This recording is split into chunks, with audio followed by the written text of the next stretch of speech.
Hello आदाब अस्सलाम वालेकुम खुशामदीद। स्वागत है आप सभी का स्टडी फॉर नॉलेज के शानदार दमदार और मजेदार से यूट्यूब चैनल पे। ये वो बेहतरीन एजुकेशन की दुकान जहां हम आपको सिखाएंगे, पढ़ाएंगे और बढ़ाएंगे आपका ज्ञान। तो हम लोगों ने chapter 2 sorting materials into group complete कर लिया। उसमें जितना भी थ्योरी वाला पार्ट था, नोट्स मैंने सब कंप्लीट कर दिया है। ये वीडियो हमारा क्वेश्चन आंसर ऑब्जेक्टिव और जो भी एक्सरसाइज है बुक में चैप्टर 2 का, वो कंप्लीट करेंगे इसमें। ठीक है, तो चलिए स्टार्ट करते हैं। पहला क्वेश्चन है हमारा, name 5 object which can be made from would.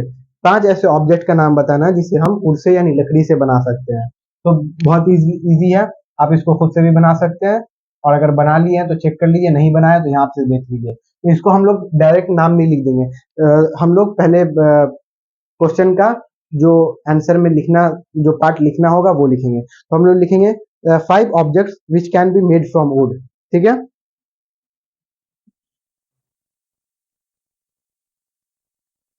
5 objects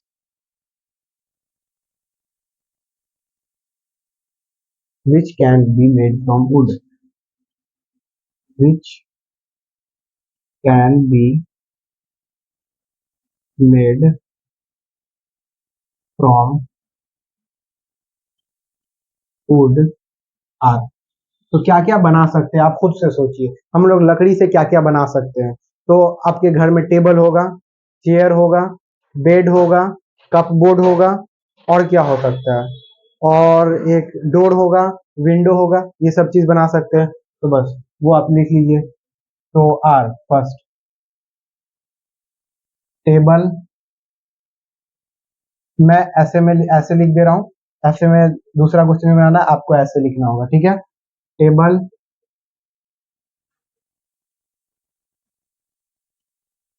chair, door,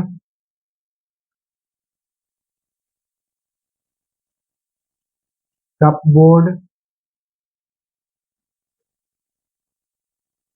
Windows. हो गया 5 चीज जो हम लोग लकड़ी से वुड से बना सकते हैं, वो लिखना तो लिख दिए। सेकंड क्वेश्चन की तरफ मूव करते हैं। सेकंड क्वेश्चन में select Dooj objects from the following which shine. इसमें से कुछ ऑब्जेक्ट दिया गया है, तो वैसे ऑब्जेक्ट को हम लोगों को चूज करके लिखना है जो शाइन करता है, चमकता है। हम लोग लस्टर पढ़े थे ना, याद है ना? वैसा ऑब्जेक्ट जो लस्टर वो शाइन करता है उसे हम लोग लस्टर कहते हैं, लस्टर्स ऑब्जेक्ट कहते हैं। तो देखिए, glass ball, plastic toy, steel spoon, cotton shirt, इसमें से कौन कौन सा चीज है जो शाइन करता है, चमकता है? तो पहला स्टील स्पून चमकता है और दूसरा ग्लास बॉल चमकता है। तो बस यही दोनों हो जाएगा हमारा आंसर। तो लिखिए। ठीक है, क्वेश्चन में सिलेक्ट दो ऑब्जेक्ट फ्रॉम दो, तो पहला हो गया ग्लास बाउल, ग्लास बाउल, और क्या था, स्टील स्पून,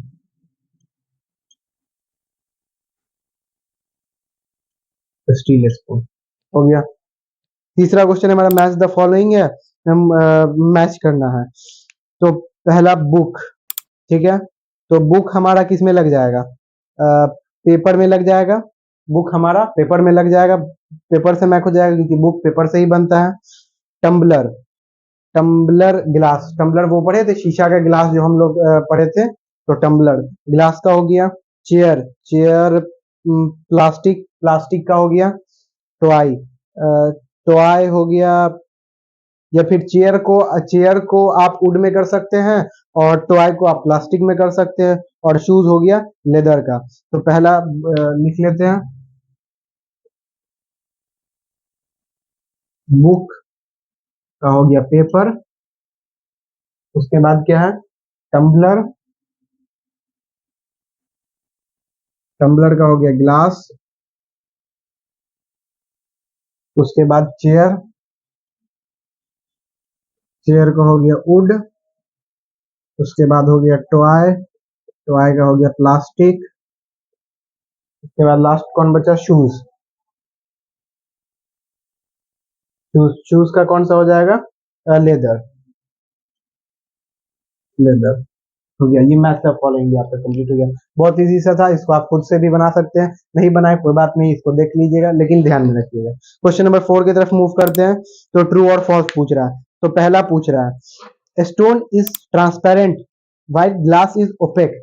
क्या स्टोन गिट्टी जो होता है वो ट्रांसपेरेंट होता है और ग्लास ओपेक होता है।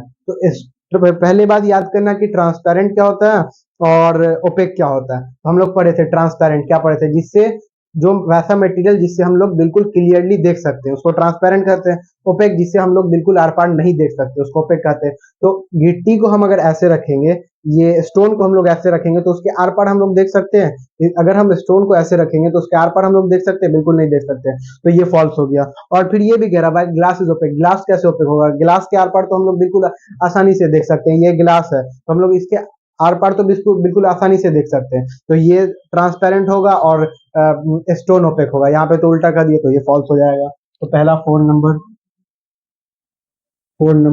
False, false. सेकेंड नंबर पे बढ़ते हैं। सेकेंड नंबर क्या पूछ रहा है, a notebook has lustre while eraser does not. क्या नोटबुक के पास लस्टर होता है जबकि इरेजर के पास नहीं होता है। तो इरेजर के पास तो वैसे भी नहीं होता, लेकिन क्या नोटबुक के पास होता है। नोटबुक के पास लस्टर कहां से, नोटबुक कभी चमकता है, नहीं चमक रहा है, चमकता है। तो ये भी हो गया false.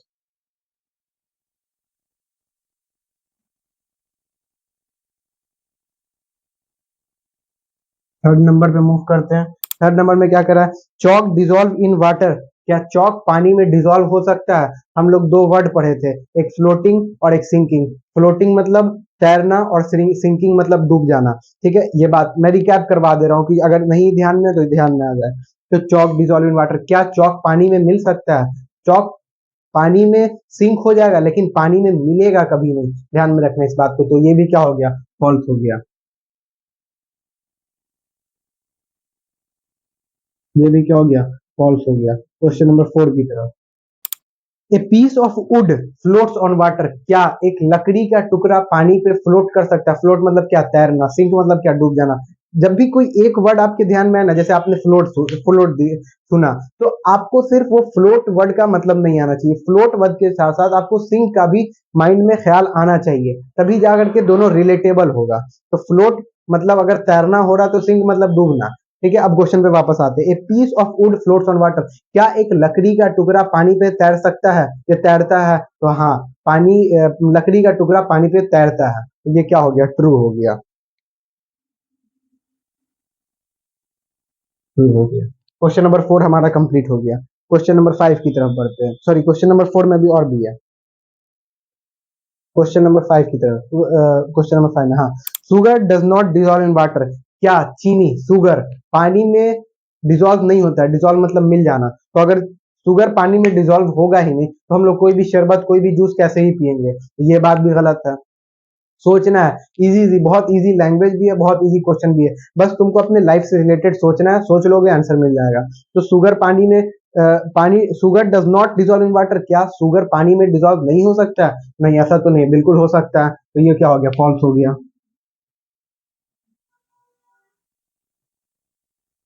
False. Six, oil mix with water. क्या ऑयल यानी तेल पानी में मिल सकता है। नहीं, ऑयल तो पानी में कैसे ही मिलेगा।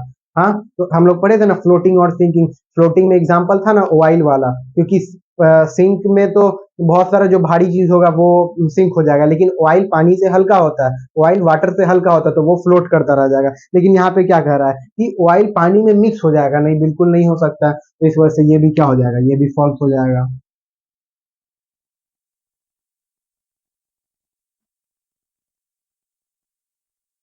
सेवन की तरफ, sand settles down in water. Sorry, sand settles down in water. क्या बालू, बालू सैंड जो होता है वो पानी में जाकर के सेटल हो जाएगा। अब पानी में सेटल कैसे होगा, तो अगर वो भारी होगा तो वो सिंक कर जाएगा, अगर वो हल्का होगा तो फ्लोट कर जाएगा। तो सैंड क्या होता है, भारी होता है पानी के कंपैरिजन में, तो वो जाकर के सिंक कर जाएगा। और जब सिंक कोई भी चीज कर जाता है, जब वो मिलता नहीं है तो देखना हमेशा नीचे में वो जाकर के बैठ जाता है, जम जाता है, सेटल हो जाता है। तो ये बात भी ट्रू है, क्योंकि sand settles down in water, तो वही है। तो sand settles down in water, तो इसका भी हो गया ट्रू। ट्रू। नेक्स्ट क्वेश्चन की तरफ, vinegar dissolve in water. Vinegar सिरका जिसको हम लोग कहते हैं, तो vinegar dissolve in water. Vinegar क्या पानी में मिल सकता है, तो हाँ पानी में विनेगर पानी में मिल सकता है, तो इस वजह से उसको भी ट्रू। चलिए, तो ये हो गया हमारा, ठीक है। अब हम लोग बढ़ते हैं क्वेश्चन नंबर 5 की तरफ। तो given below are the names of some object are material, ठीक है। राउंड शेप, अच्छा, कुछ ऑब्जेक्ट और कुछ मटेरियल दिया गया आपको, उसका नाम दिया गया। उसमें पहला क्वेश्चन पूछ रहा है राउंड शेप और अदर शेप, और बी ईटेबल और नॉन ईटेबल। तो मतलब आपको बताना है कि कौन सा ईटेबल और नॉन ईटेबल है और कौन सा राउंड शेप है। तो राउंड राउंड शेप में स्टार्ट करते हैं। वाटर, वाटर का कोई शेप है? वाटर का कोई शेप नहीं है, तो उसको हटा देते हैं। उसके बाद बास्केटबॉल, बास्केटबॉल राउंड शेप का होता है, तो बास्केटबॉल को रख सकते हैं। पहले आप इसको नोट कर लीजिए, ये नोट कर लीजिए। क्वेश्चन नंबर 5, 6 और 7 मैं यहीं पे बता दूंगा, ठीक है। इसको नोट कर लिया आपने, अब इसको इरेज करते हैं।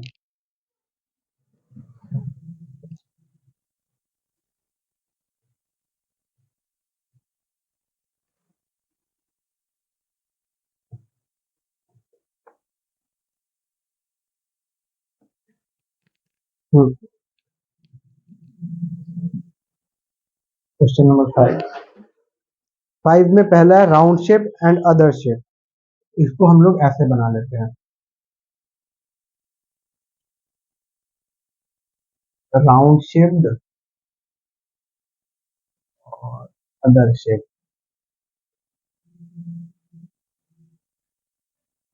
अदर शेप, उसके बाद क्या है? ईटेबल और नॉन ईटेबल। ईटेबल और नॉन ईटेबल।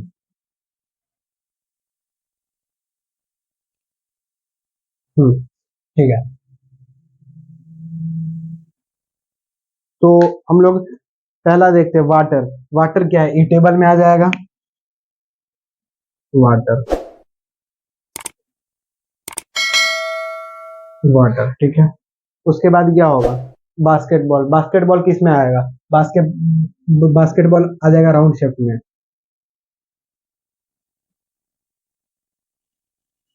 बास्केटबॉल। उसके बाद थर्ड क्या? ऑरेंज। ऑरेंज ईटेबल में भी आएगा और राउंड शेप में भी आएगा।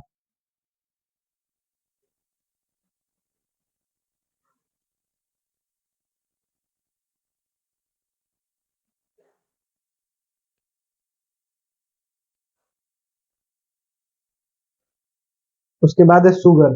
शुगर ईटेबल में आ जाएगा। ये आप अपने से ही बना सकते हैं, अगर नहीं बना तो कोई बात नहीं, मैं यहाँ पे बता रहा हूँ। और नॉन ईटेबल में क्या आ जाएगा? बास्केटबॉल आ जाएगा।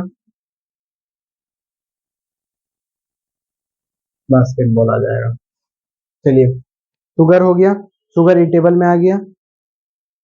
उसके बाद शुगर के बाद ग्लोब। ग्लोब आ जाएगा राउंड शेप में, या फिर जो यहाँ है वो यहाँ नहीं लिखेगा, कोई दिक्कत वाली बात नहीं है, क्योंकि ये राउंड शेप है। हाँ। तो उसके बाद क्या है? शुगर के बाद ग्लोब है, तो ग्लोब राउंड शेप में आ जाएगा। ग्लोब। ग्लोब के बाद क्या है? एप्पल। एप्पल ई टेबल में आ जाएगा। एप्पल ई टेबल में आ गया। And earthen pitcher. Earthen pitcher round shape में आ जाएगा। हाँ, earthen pitcher, ठीक है। ठीक है, अर्थन पिचर बस हो गया, ठीक है। नॉन ईटेबल में आप ये बास्केटबॉल, ग्लोब और अर्थन पिचर भी लिख सकते हैं।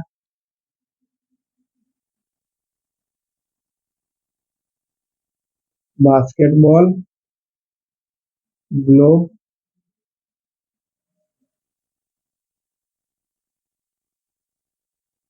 अर्थन पिचर, ठीक है।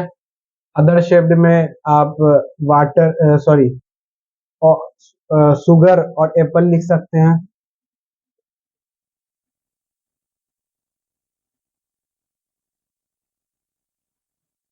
ठीक है, तो यही हो गया। क्वेश्चन नंबर 5 भी आपका कंप्लीट हो गया। क्वेश्चन नंबर 6 की तरफ बढ़ते हैं। List all items known to you that float on water. ऐसे लिस्ट बनाना है कुछ आइटम का जो पानी पे फ्लोट कर सके, तैर सके। Check and see if they will float on on and oil और केरोसिन, अगर वो पानी पे तैर सकते हैं तो क्या वो ऑयल और केरोसिन पे भी तैर सकते हैं? तो ये क्वेश्चन कुछ एग्जाम में पूछने वाला नहीं है, और अगर आप करना चाहे अपने एक्सपेरिमेंट के लिए तो आप कर सकते हैं, नहीं तो इसका कोई मतलब नहीं बनता। क्वेश्चन नंबर 7 की तरफ मूव करते हैं।